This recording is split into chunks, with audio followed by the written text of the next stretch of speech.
Alhamdulillah rabbil alamin wassalatu wassalamu ala sayyidil mursalin sayyidina Muhammadin wa ala alihi wa sahbihi wa barik wasallam ajma'in.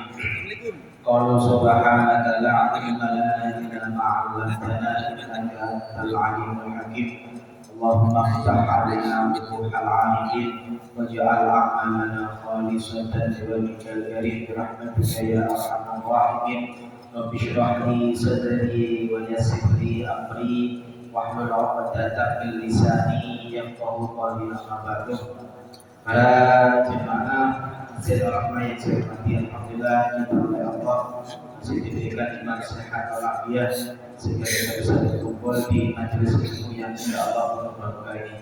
Semoga setiap langkah kita menuju majelis ini menjadi pengukur dosa-dosa kita, menjadi peningkat derajat kita, dan semoga Allah Subhanahu wa taala selalu memudahkan setiap langkah kita menuju surga Allah Subhanahu wa taala. Amin ya rabbal alamin. Para jemaah, besok tanggal 17 Agustus buat RI ke 80 masih nasionalis.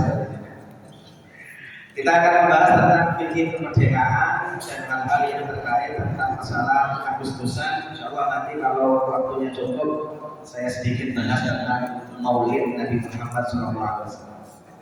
Para jemaah, bicara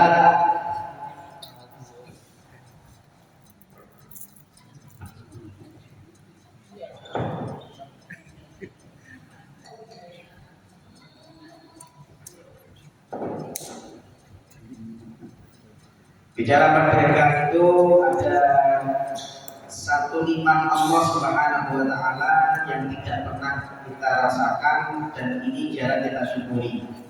Satu adalah nikmat aman. Jadi merdeka itu adalah nikmat aman. Nah, kalau jenengan baca Al-Quran, hampir semua doa Nabi Ibrahim tentang negeri Mekah itu selalu dimulai dengan doa aman. Jenengan bisa baca dalam surah Al-Baqarah. Dalam Al-Baqarah Allah Subhanahu wa taala berfirman, wa in qala Ibrahim rabbi ja'al hadza baladan aminan warzuq ahlahu minas thamarati man amana billahi wal yawmil akhir. Nabi Ibrahim ketika berdoa untuk negerinya Mekah, beliau mengatakan rabbi ja'al hadza baladan aminan. Ya Allah, jadikanlah negeriku Mekah ini negeri yang aman. Baru beliau kemudian berdoa warzuq ahlahu minat thamarat, anugerahkanlah kepada penduduknya buah-buahan. Jadi Nabi Ibrahim itu doa aman dulu baru doa rezeki. Doa aman dulu baru doa yang berkaitan tentang ekonomi. Di ayat yang lain surah Ibrahim Allah Subhanahu wa taala berfirman, wa in qala Ibrahim rabbi ja'al hadzal balada aminan waj'alni wa baniya an na'budal asnam. Ya Allah, jadikanlah negeriku ini negeri yang aman.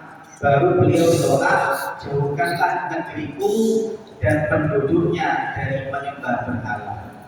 Makanya kalau kita lihat doa ini Nabi Ibrahim aman dulu baru iman, aman dulu baru ekonomi, aman dulu baru rezeki. Pertanyaannya, kenapa kok bukan iman dulu tapi aman dulu? Biar enak. Nah betul. Jangan melaksanakan keimanan itu syaratnya apa? Aman. Jadi saya tanya, jangan sekarang ngaji seperti ini, enak kan? Nyaman? Kenapa? Aman. Coba dengan ngaji di area konflik. Tidak aman. Saudara-saudara di Palestina yang belum merdeka, mereka mau sholat saja was-was. Mereka mau sholat Jumat dulu pernah dibom. Jadi iman itu bisa nyaman kalau aman. Lagi iman bisa nyaman kalau aman. Makanya Nabi Ibrahim itu doanya aman dulu baru iman. Oke, yang kedua, Nabi Ibrahim doa aman dulu baru doa rezeki. Kenapa kok aman dulu baru rezeki? Jadi kan bisa kerja itu gara-gara aman. Coba ketika COVID kemarin keluar rumah nggak aman, kita nggak bisa dapat rezeki kan? Jadi aman itu di atasnya rezeki, bahkan aman itu lebih penting dibandingkan iman. Bukan berarti iman nggak penting, tapi iman itu bisa goyah kalau tidak aman. Makanya Nabi Ibrahim aman dulu baru iman, aman dulu baru rezeki. Kenapa? Karena aman ini fondasi. Oke, makanya dalam tafsir Ar-Razi, Imam At-Razi ketika menafsirkan ayat ini beliau mengatakan begini: wal ibtida bi talabi ni'matil amni fi hadzal du'a yadullu ala annahu a'dhamu anwa'in ni'am wal khairat. Nabi Ibrahim selalu memulai doa aman karena aman itu kata beliau nikmat terbesar Allah kepada satu negeri. Wa annahu la yatimu syai'un min masalihid dunya wad din illa bihi. Kemaslahatan agama, kemaslahatan dunia tidak sempurna kecuali kita punya rasa aman. Ibadah enak, aman. Kita cari rezeki bisa nyaman karena aman. Jadi kumpul dengan keluarga itu bisa nyaman kenapa? Aman, balik. Nah, ada yang menarik dari kalian ini. Nabi Ibrahim itu doa untuk Mekah. Warzuq antahu minat tamar, anugerahkanlah penduduknya buah-buahan yang berlimpah. Saya tanya, di Mekah itu ditanami apel bisa betul? Tanami anggur? Gak bisa, Mekah itu tandus. Tapi doanya Nabi Ibrahim itu doa buah-buahan yang Nah, ini penting. Kenapa? Karena doa ini sekarang terkabul. Jangan kalau pernah umroh di Mekah itu buah apa saja ada. Anggur macam apapun ada. Apel, jerima merah itu banyak. Di Indonesia kita jarang nemu. Di Arab Saudi, di Mekah ada. Barokahnya doanya Nabi. Karena dari Nabi Ibrahim anugerahkanlah penduduknya rizki yang berlimpah berupa buah-buahan. Ini yang pertama. Jadi merdeka itu artinya kita Allah dikasih rasa. Yang kedua, merdeka itu Allah mengasih kita nikmat persatuan. Makanya saya sering ngomong Indonesia ini unik, beda dengan negara lain. Negara lain itu biasanya setelah dijajah itu terpisah-pisah menjadi beberapa negara. India itu dulu satu, setelah merdeka dari Inggris ada Pakistan, ada Bangladesh, ada Kashmir. Itu kan dulu satu India. Lagi, apa lagi? Afghanistan itu juga terpecah-pecah. Uni Soviet itu setelah perang dunia terpecah-pecah. Indonesia itu nih. Sebelum merdeka Indonesia itu banyak kerajaan, banyak masing-masing kerajaan bahkan saling serang. Tapi ketika merdeka malah oleh Allah dijadikan satu kesatuan menjadi negara kesatuan Republik Indonesia. Ini nikmat besar. Makanya Allah Subhanahu wa taala berfirman, "Wa'tasimu bihablillahi jami'an wa la tafarraqu wa dhkuru ni'matallahi 'alaikum in kuntum a'da'an fa'alafa baina qulubikum fa asbahtum bi ni'matihi ikhwana." Kata Allah, ingatlah nikmat Allah ketika kalian bermusuhan, Allah satukan hati kalian sehingga kalian menjadi bersaudara. Para jamaah yang ingin saya sampaikan, kita itu dulu sebelum merdeka itu musuhan antar raja bermusuhan, antar suku bermusuhan. Tetapi ketika Allah Subhanahu wa taala menjadikan kita merdeka menjadi bersatu. Ayat ini sebenarnya turun untuk orang Ansor, karena Ansor itu ada dua suku besar, ada suku Aus, ada suku Khazraj. Ini perang 200 tahun gara-gara lomba kuda. Jadi Aus Khazraj itu lomba kuda, yang satu menang buat singkir, isi singkir ini saya kalah. Yang kalah tidak terima, nyerah. Akhirnya yang menang kemudian dibunuh, sukunya tidak terima. Akhirnya perang antar suku 200 tahun. Makanya Allah SWT mengatakan, ingatlah kalian dulu berperang 200 tahun dengan datangnya Nabi Muhammad, kalian dijadikan bersaudara. Makanya ini yang harus kita sadari dan kita syukuri. Yang kedua, Yang bisa ngasih nikmat bersatu itu hanya Allah. Makanya di Al-Quran dikatakan wa allafa baina qulubihim law anfaqta ma fil ardi jami'an ma allafta baina qulubihim walakin Allah allafa bainahum. Yang bisa menyatukan hati itu hanya Allah. Andaikan kamu Muhammad, kata Allah, menginfakkan seluruh isi bumi, kamu tidak akan pernah bisa menyatukan hati manusia. Karena uang itu bisa beli barang, tapi tidak bisa beli hati. Oke, makanya ini yang harus kita syukuri. Makanya para jamaah hormati yang ingin saya sampaikan, saya tak langsung nyegat kepada makanya ayo ojo seneng tukaran, karena tukaran itu menjadikan nikmat persatuan terkoyak. Saya ingin sedikit cerita terkait tentang masalah adab. Allah Subhanahu wa Ta'ala mengirimkan adab itu ada 3. Coba dengan baca dalam surah Al-An'am ayat 5. Allah berfirman, "Qul huwal qadiru ala an yab'atsa 'alaikum 'adzaban min fawqikum." Katakanlah, Allah itu kuasa untuk menurunkan adab. Adab itu yang pertama ada yang min fawqikum, dari atas. Meteor, hujan, angin, puting beliung, itu dari atas. Yang kedua, au min tahti arjulikum, atau dari bawah. Ada gempa, ada banjir, dan lain sebagainya. Jadi yang ketiga ini kemarin. Salah satu adab adalah au yalbisakum syi'an wa yuliqu ba'dakum ba'sa. Salah satu adab terbesar yang paling bahaya adalah kalau Allah menjadikan kita kelompok-kelompok yang saling merasa benar, saling mencaci, saling bertikai, apalagi saling berperang. Itu adab terbesar. Jadi adab terbesar itu bukan bencana alam. Adab terbesar itu adalah kalau ada kelompok-kelompok merasa paling benar, akhirnya saling mencaci, saling bertikai, bahkan saling berperang. Itu adab terbesar. Saya ingin kasih gambaran.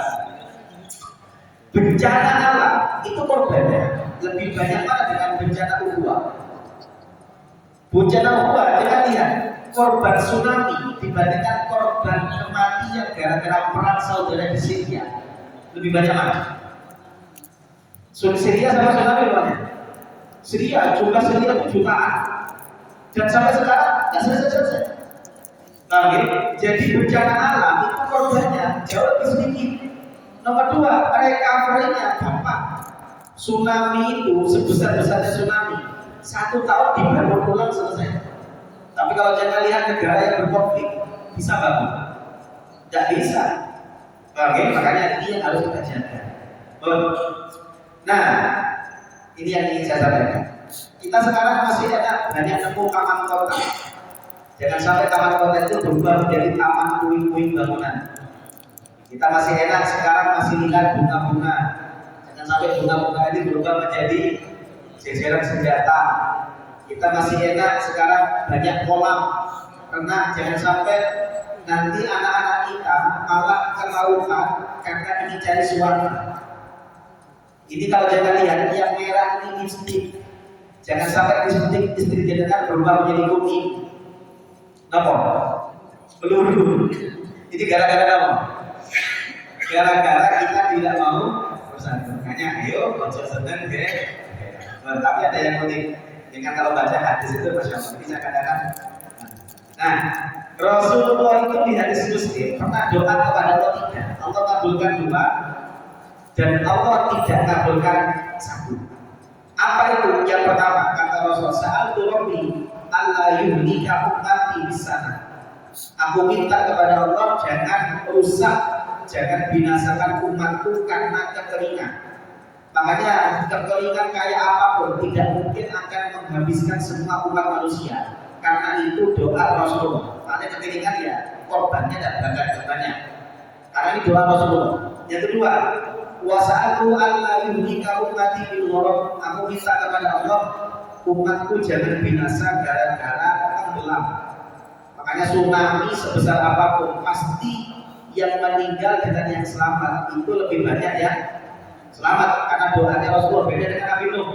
Nabi Nuh itu semua umatnya itu disapu habis dengan banjir. Nah, yang ketiga ini yang tidak dikabulkan. Wa sa'altuhu alla yaj'ala ba'sahu bainahum wa bainahum. Aku minta kepada Allah umatku rukun dan tukaran. Oleh Allah dan dikabulkan. Makanya kenapa umat Islam itu mulai biasa ini senangi tukaran bodoh dulu. Nah, tapi ya ayo sedikit kita pelajari. Umat Islam itu masya Allah, saya lihat itu orang lagi bahagia itu kan itu. Sekarang Rabiul Awal, orang bantukan, kenapa? Maulid. Mulai dia ngomong, saya tuh mikir kok nggak bosan. Tuh gara-gara Maulid bid'ah atau nggak bid'ah. Mulai zaman dia sampai saya tetap dibahas saya, nggak lari-lari. Padahal ini kan sudah selesai dibahas oleh ulama dulu. Jangan bahas ini, kiamat hampir satu tetap tidak selesai. Karena sudah selesai dibahas oleh ulama dulu. Kenapa kita tidak milih? Ya sudah, yang ikut siapa, pendapat ulama siapa, yang tidak ikut yang monggo sering. Karena enak. Kenapa kok harus gegeran bertahu? Oke, tapi sekarang sudah tidak ada. Dulu ada gegeran masalah kunur nggak kunur. Kok gak bosan? Mulai zaman Imam Syafi'i sama Imam Abu Hanifah kan sekali dibahas. Sampai saya kok dibahas. Tapi sekarang saya lihat yang dulu gegeran, dulu tidak, dulu sekarang sudah ada gegeran. Karena sama-sama tidak salah subuh. Tidak ada gegeran. Makanya ayo menyelesaikan perkara umat Islam itu waktunya besar. Karena memang Allah Subhanahu Wa Taala akan menjadikan kita itu tidak dibawa kalau kita senang. Oke, makanya ini yang harus kita jaga. Pada zaman yang berarti, nah, kenapa Indonesia itu pakai NKRI? NKRI itu sebenarnya representasi dari Piagam Madinah. Ada namanya Shahifatul Madinah. Saya dulu penasaran Piagam Madinah itu kayak apa sih teks Arabnya? Saya cari, alhamdulillah ketemu di 3 kitab. Satu di kitab Sirah Ibnu Hisham. Nomor 2 di kitab Al-Amwal karangan Ibnu Zanjawi. Yang ketiga di kitab As-Sunan Al-Kubra karangan Imam Baihaqi. Teks Arabnya seperti ini. Ini teks Arab Piagam Madinah. Coba jangan baca ini teks Arab Piagam Madinah. Rasul mengatakan, "Hada kitabun min Muhammad, ini kitab dari Muhammad. Bainal mu'minin wal muslimin, antara orang mukmin dan muslim. Min Quraisy wa ahli Yasrib, dari penduduk Quraisy dan dari penduduk Yasrib." Wah, ini penting. Aku nanti saya sedikit ingkung sedikit. Dulu di zaman Rasulullah, Madinah itu ada namanya orang pribumi. Siapa orang pribumi? Penduduk asli yaitu orang Yasrib yang sekarang namanya Madinah. Ada pendatang. Siapa pendatang? Rasulullah dan sahabat itu kan dari Mekah. Muhajirin itu pribumi atau pendatang? Saya lagi, muhajir itu pribumi atau pendatang? Pendatang. Oh, nah ini penting. Isu ini sekarang paling muncul. Dulu di zaman Rasulullah, orang munafik provokasinya kepada orang Madinah memunculkan provokasi pribumi dan non pribumi. Jadi orang-orang munafik itu dulu kepada orang Madinah sering memprovokasi begini. Kalian ini bagaimana? Oh, kalian ini yang pribumi. Ini tanah-tanah kita, ini negeri-negeri kita. Kok kalian mendatangkan orang-orang yang dari Mekah? Mereka kan pendatang. Muhammad itu siapa? Muhammad itu ngapain? Itu orang munafik. Muhammad itu datang ke Madinah kan tidak punya apa-apa. Uang tempat tinggal kita yang ngasih. Masjid tanah-tanah kita. Semuanya dari kita. Itu provokasi orang munafik memunculkan istilah pribumi sama non pribumi. Kami sampai Abdullah bin Ubay bin Salul, pimpinan orang munafik, mengatakan hal yang sangat menyakitkan Rasulullah. Dia kata begini, "Samin kalbak yakulkan." Kata dia, gemukkan anjingmu. Nanti kalau sudah gemuk, dia akan menggigitmu. Yang dimaksud siapa? Rasulullah. Muhammad itu pendatang, tidak punya apa-apa. Kok kalian muliakan? Suatu ketika dia akan menggigit kalian. Itu perkataan para munafik. Samin kalbat ya tulkan. Gemukkan anjingmu, kelak kalau dia gemuk, dia akan menggigitmu. Isu ini dilakukan oleh orang-orang munafik untuk memprovokasi orang Madinah yang pribumi. Nah, isu ini kok sekarang muncul lagi? Ada isu membela ulama pribumi, padahal tujuannya untuk ngajak saling bermusuhan, untuk saling mencaci. Bagaimana? Pertanyaan saya simpel, tujuannya mereka untuk supaya bersatu atau tukaran? Tukaran. Makanya ayo hati-hati dengan gerakan-gerakan seperti itu. Kalau jangan ada gerakan seperti itu, mending nggak usah ikut. Kalau ada di grupnya, mending keluar. Jadi penyakit. Oke, dan ini yang harus kita pahami bersama terkait tentang pentingnya bersatu. Sebenarnya banyak materi ini, tapi saya tidak menyampaikan banyak. Saya ingin membahas tentang masalah perlombaan. Di sini mulai ada perlombaan. Lomba kerupuk masih ada. Wajah-wajah senang-senang kerupuk apa soalnya? Dan balik sedikit membahas tentang tema judi. Apa judi? Judi itu berasal dari kata maisir. Makanya di Al-Quran dikatakan yas'alunaka 'anil khamri wal maisir. Jadi judi itu dalam bahasa Arab ada dua, ada qimar, ada maisir. Tapi kalau bahasa Al-Quran maisir. Kenapa dikatakan maisir? Maisir itu berasal dari kata al-yusru. Yusru itu artinya apa? Mudah. Kenapa judi dikatakan maisir? Karena dengan judi orang gampang kaya, yo gampang miskin. Orang gampang sugih, yo gampang kiri. Orang dengan judi itu kan moro-moro bodoh 1 juta, iso 1 miliar, karena menang. Sebagai biaya 1 miliar bisa buntung menjadi 1 juta gara-gara judi. Makanya dikatakan al-yusru, gampang sugih, yo gampang kiri. Oke? Apa judi? Judi itu adalah ada pemenang, ada yang kalah, ada yang untung, ada yang buntung. Untung buntungnya dikaitkan dengan sesuatu yang tidak pasti.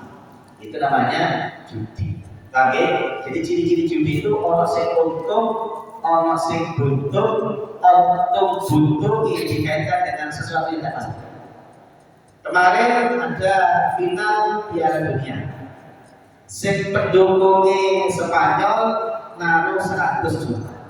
Sing pendukungnya Argentina naruh 100 juta. Dijadikan satu.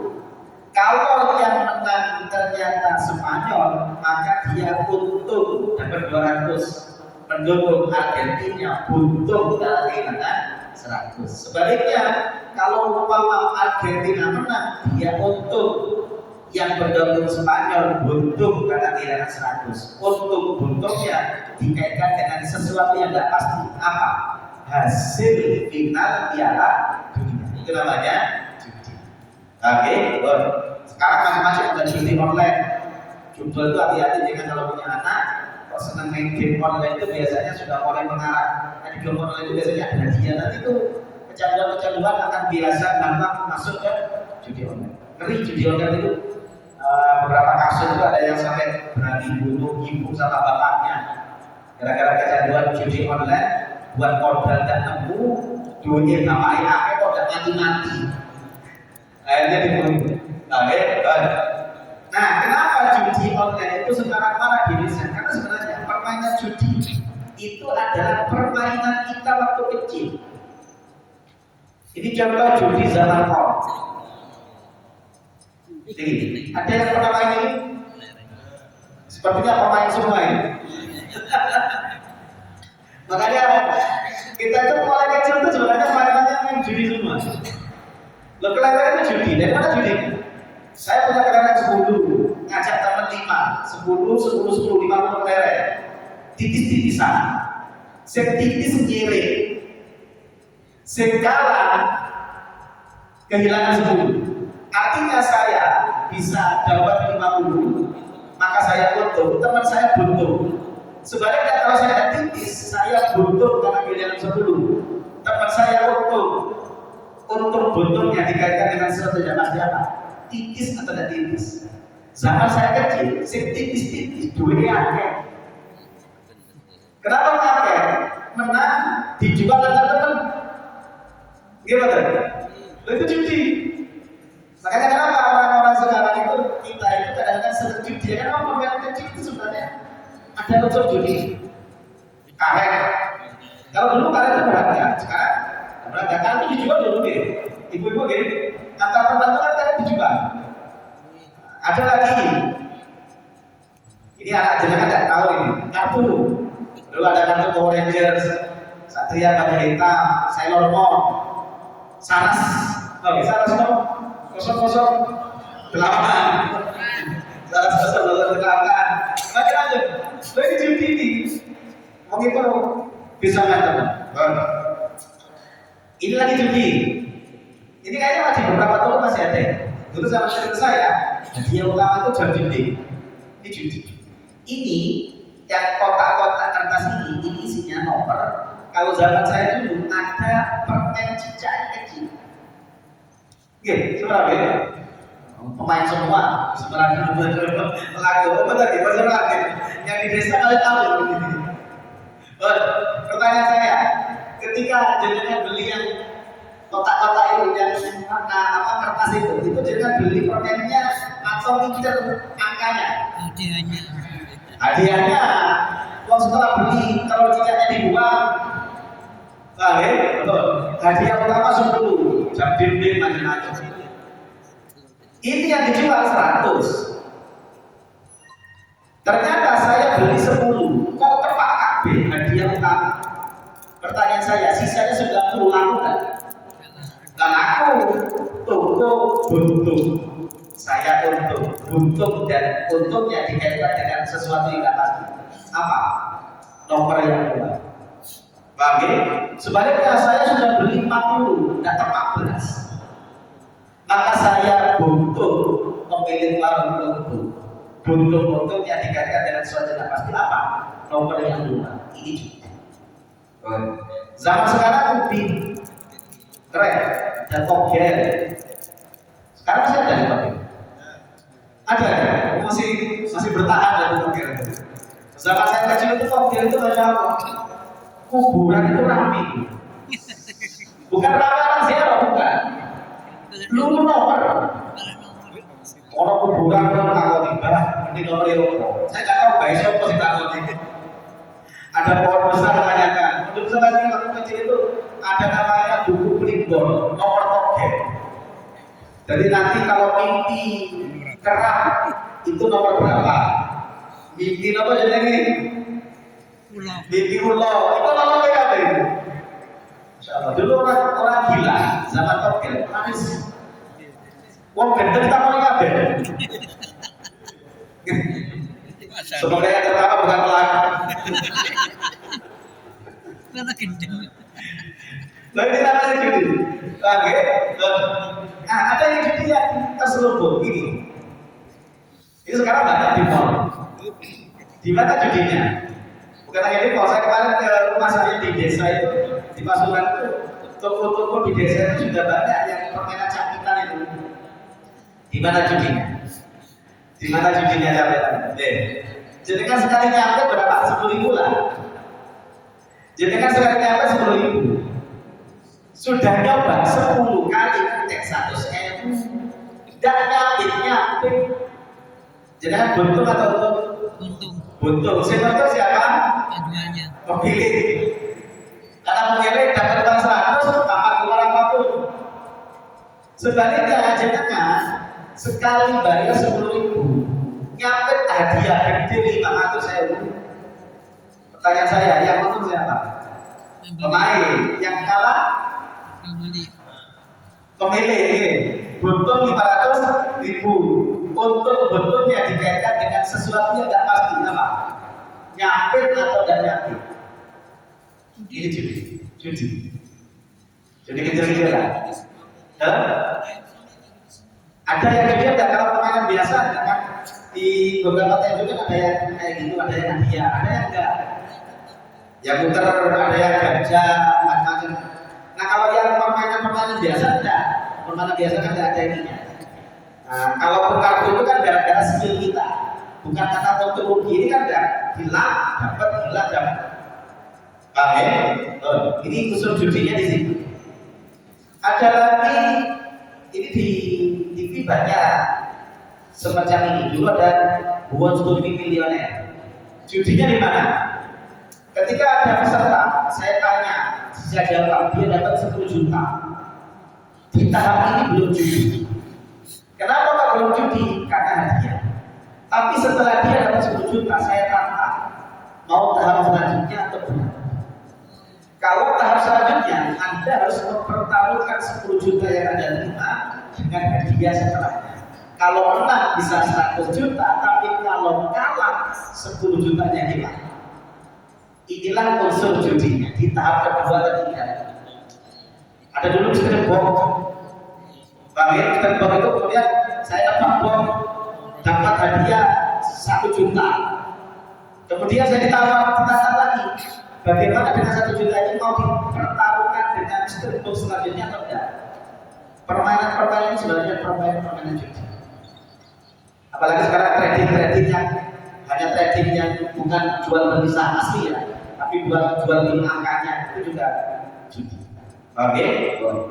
Nah judi inilah kata Al-Quran dua cara setan untuk bisa menjadikan manusia saling bermusuhan. Ayat Al-Quran nama yusyallahu ayyuki'a bainakumul adawata wal baghdha fil khamri wal maisir. Makanya coba dengan cek dua hal ini pasti banget. Judi mendem. Tidak jadi misalnya orang senang judi ya senang mendem. Orang senang mendem ya pasti senang judi. Orang judi itu pelampiasannya yang mendem. Nah ya, makanya di Al-Quran itu dua hal ini judi mendem. Dua hal ini yang kemudian akan selalu menjadikan kriminalitas tinggi. Nah, pada zaman nanti bagaimana dengan perlombaan? Perlombaan sebenarnya itu secara global boleh, apalagi tidak melibatkan hadiah.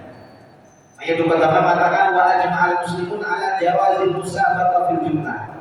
Orang Islam, umat Islam sepakat boleh lomba secara global, terutama lomba tanpa hadiah. Contohnya apa?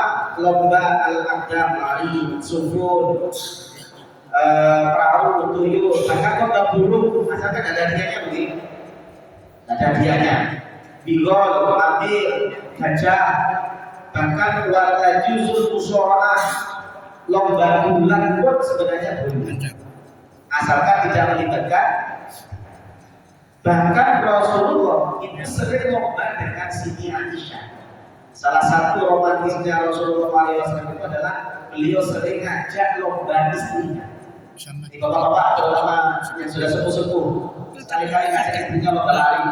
Si belum bukti. Jadi dilakukan Rasulullah. Rasulullah SAW hadis Abu Dawud dengan Siti Aisyah. Suatu ketika kata Siti Aisyah, saya pernah berjalan dengan Rasulullah. Fasabatku.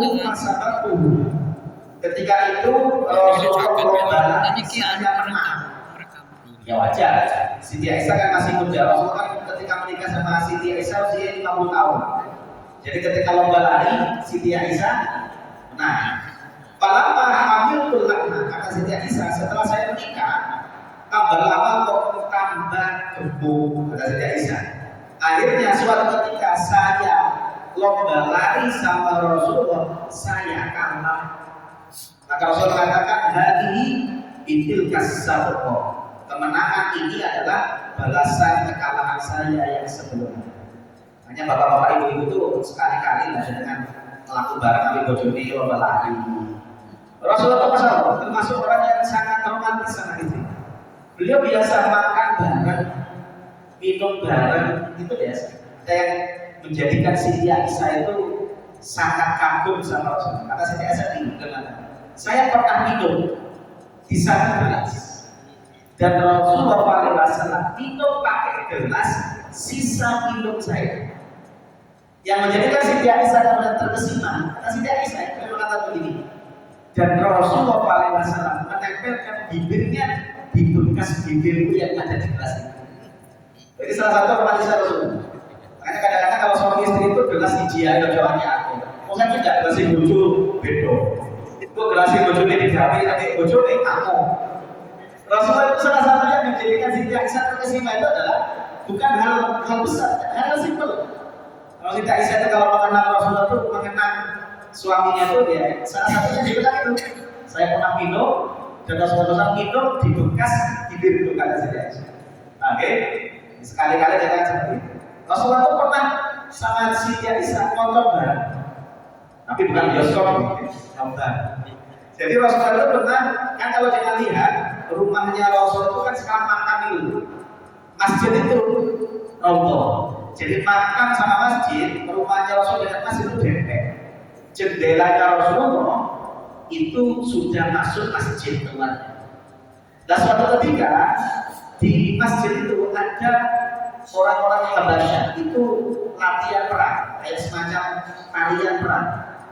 Siti Aisyah itu ingin lihat, maka Rasulullah SAW mengatakan Siti Aisyah, kalau kamu lihat, ayo kamu lihat di sini. Kata Siti Aisyah, Rasulullah menyiapkan apa ini? Bahunya untuk jadi sandaran daguku. Loh itu yang kemudian menjadikan Siti Aisyah terkesima. Bahkan ketika Rasulullah wafat, dia dikenal itu salah satunya itu. Aku dulu pernah mau melihat nonton bareng sama Rasulullah SAW. Kata Siti Aisyah, aku tempelkan daguku di bahunya Rasul. Dan kata Siti Aisyah, dan pipiku nempel dengan pipinya Rasulullah SAW. Oke. Siti Aisyah pernah menceritakan begini Rasulullah. Siti Aisyah, nontonnya puas atau enggak? Siti Aisyah mengatakan, enggak, belum. Kata Siti Aisyah ngomong, sebenarnya saya bosan. Tapi kenapa saya tetap mengatakan belum puas? Supaya orang tahu, ini loh bujurnya Rasulullah. Begitu Rasulullah bilang, saya mikir, coba bapak-bapak, coba. Bujurnya sampai ada kulitnya, dan langitnya saja. Kira-kira sampai sabar apa gini? Sikut. Terus saya gak bayangkan ya Rasulullah kan berapa jam itu barunya beliau di jadi sandaran barunya Siti Aisyah. Ini hal-hal yang simpel kadang-kadang menjadikan Masya Allah itu terkesima oleh Siti Aisyah. Oke, nah ini Rasulullah pada makanya mulai besok setelah pengajian nanti jangan pulang kalau jalan kaki lomba lari sama istrinya. Lanjut. Nah, bahkan ada perlombaan yang sunnah. Perlombaan sunnah itu diantaranya perlombaan yang dibutuhkan ujian, seperti berkuda, berenang, memanah, dan sebagainya. Nah, bagaimana dengan perlombaan berhadiah? Perlombaan berhadiah, ulama sepakat boleh asalkan hadiah bukan dari peserta. Contoh, Pak Wali Kota Pak Eri mengadakan gerak jalan sehat. Semua warga Surabaya boleh ikut. Yang ikut dikasih kupon hadiahnya sepeda motor sama umroh. Ini boleh karena hadiah bukan dari peserta. Jangan mengadakan lomba hadiahnya dari sponsor. Itu boleh. Oke. Ada yang kedua, hadiah dari salah satu peserta. Contoh, saya lomba sama teman saya ngomong, kalau sampai yang menang tak kasih uang 100, kalau sampai menang tak traktir, tapi kalau sampai yang kalah nggak usah traktir, nggak usah bayar. Jadi hadiah murni dari saya. Ini ulama juga mayoritas mengatakan boleh, karena tidak ada yang buntung. Kan yang namanya judi kan buntung. Ini kan tidak buntung karena tidak ikut bayar. Oke, betul. Yang ulama sepakat haram kalau semua hadiah dari peserta. Saya mau lomba lari sama teman, saya bayar 100, teman saya bayar 100, lomba lari, yang menang dapat 200. Ini judi. Kenapa judi? Karena ketika saya dapat 200, teman saya buntung. Nah, sebetulnya ketika saya untung, dia buntung ketika teman saya menang, dia yang untung, saya buntung. Untung buntungnya dikaitkan dengan sesuatu yang tidak pasti apa, menang atau tidak menang. Itu namanya judi. Kecuali ada muhalil. Apa muhalil? Saya bayar 100, teman saya benar bayar 100, saya nyari satu orang. Yang satu orang ini tidak ikut bayar, tapi ikut lomba.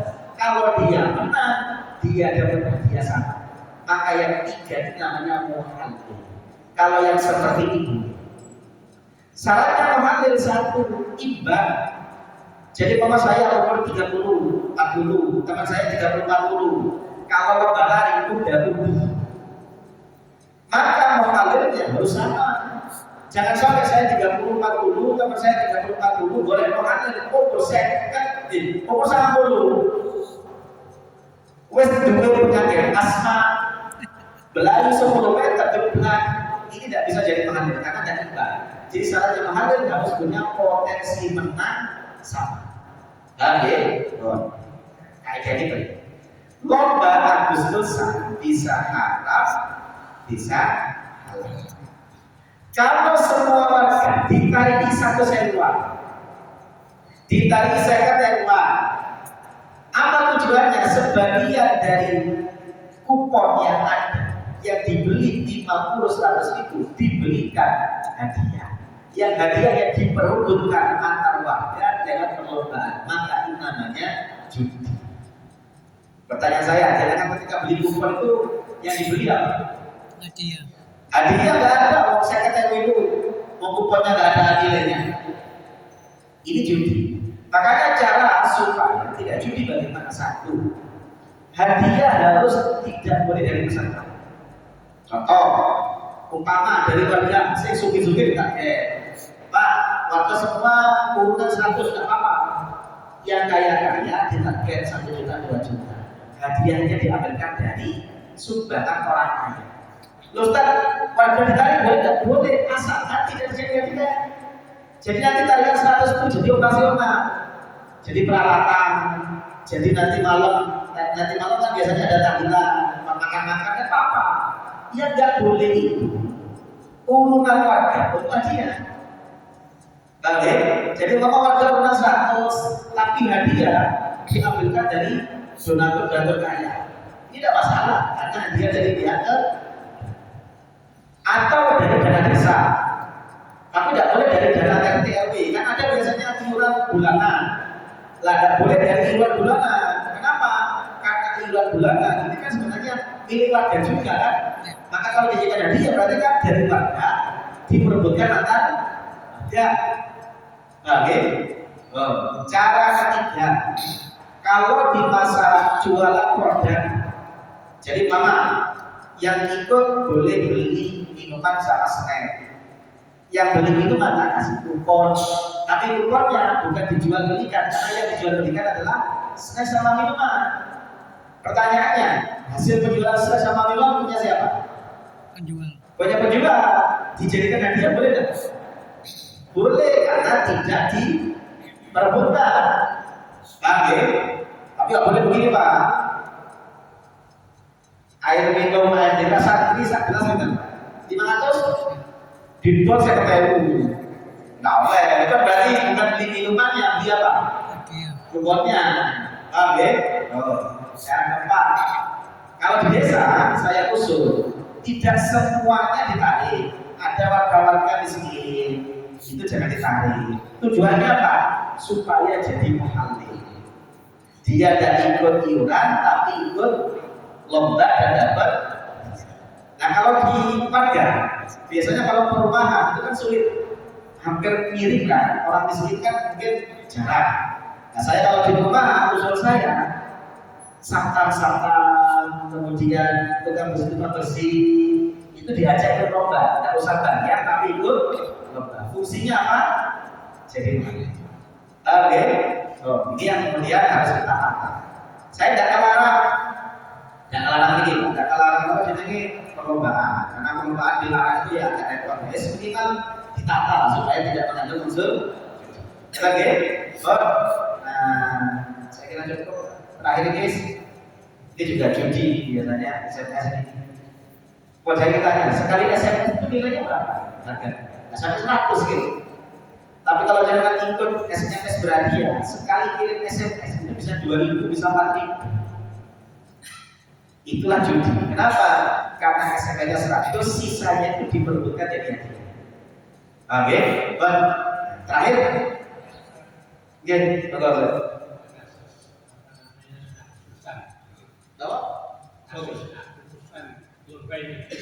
Semua warga ditarik dan sebagian tarikan itu untuk lomba, hadiah lomba. Tapi yang lomba ini anaknya, bukan bapaknya. Ini termasuk kekali apa tidak? Ini yang agak kalau semua anaknya atau cuma satu anak? Gini, yang saya khawatirkan sebenarnya celahnya ada, cuma yang saya khawatirkan anak ini mewakili bapaknya. Padahal bapaknya yang bayar. Makanya paling enak itu kalau saya ini masih agak nyerempet kalau seperti ini. Yang paling enak itu yang memang murni ada yang nggak bayar sama sekali. Ya, kalau di warga miskin ya warga miskin, atau sampah itu diikutkan nggak apa-apa kali rumah sampah bersih. Kalau yang anak itu saya masih agak sedikit nambah karena memang ada nyerempetnya. Karena khawatir anaknya itu menjadi wakil bapaknya.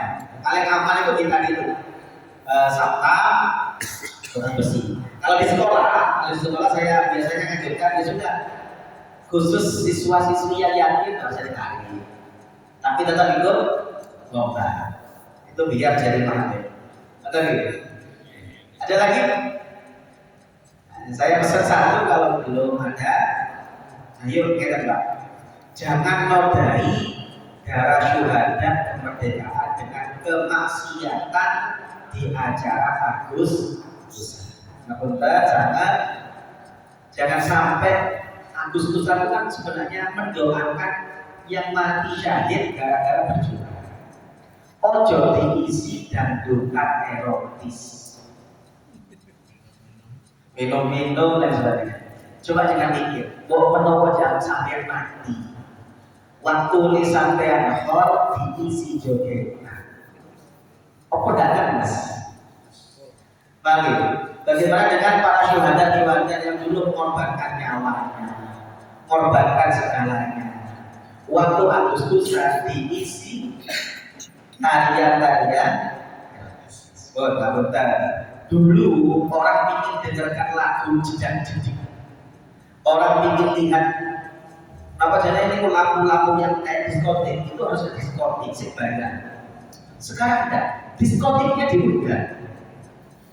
Dulu kan biasanya kalau mau ke diskotik harus ke kota. Sekarang adanya software dengan biduannya itu, diskotiknya diundang. Oke, hanya ayo, ya kita tidak bisa berubah semuanya. Minimal dari kita terkecil lah. Kok menawa jangan harus jadi RT RW, ya ojo bukan senggol ini saat saya mati gara-gara dulu berjuang, kosong di kayak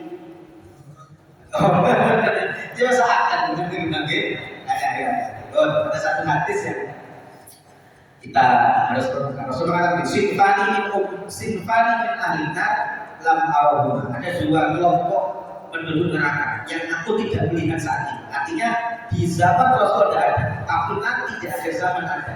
Dan ini sekarang mulai muncul. Apa yang dianggap Rasul satu? Nisaun kasiyatun ariyatun ma'ilatun mu'ilatun. Perempuan pakai baju tapi kayak orang telanjang. Kenapa kok pakai baju kayak orang telanjang? Pakai baju kelambi ini arek TK gitu.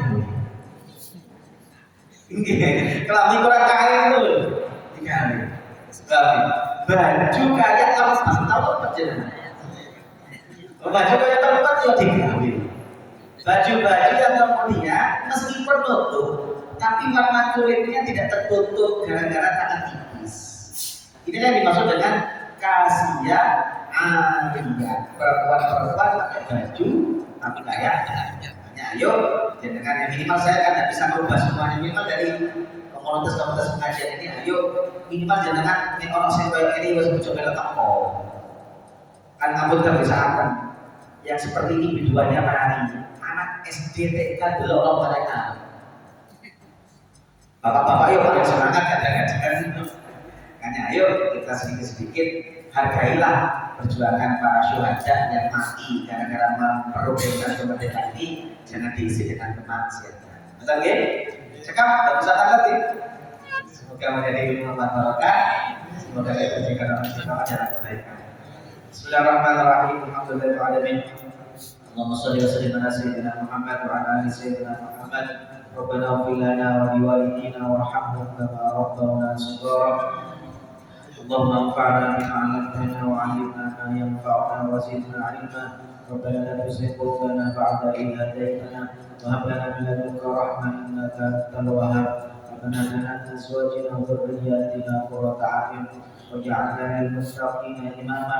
Rabbana atina fid dunya hasanah wa fil akhirati hasanah وقنا عذاب النار وصلى الله على سيدنا محمد وعلى اله وصحبه وسلم سبحان ربك رب العزه عما يصفون والسلام على المرسلين الحمد لله رب العالمين ببركه الفاتحه. Ini yang bisa saya sampaikan, kurang lebihnya saya mohon maaf. Subhanallah wa bihamdika asyhadu an la ilaha illa anta astaghfiruka wa atubu ilaik. Assalamualaikum warahmatullahi wabarakatuh. Waalaikumsalam.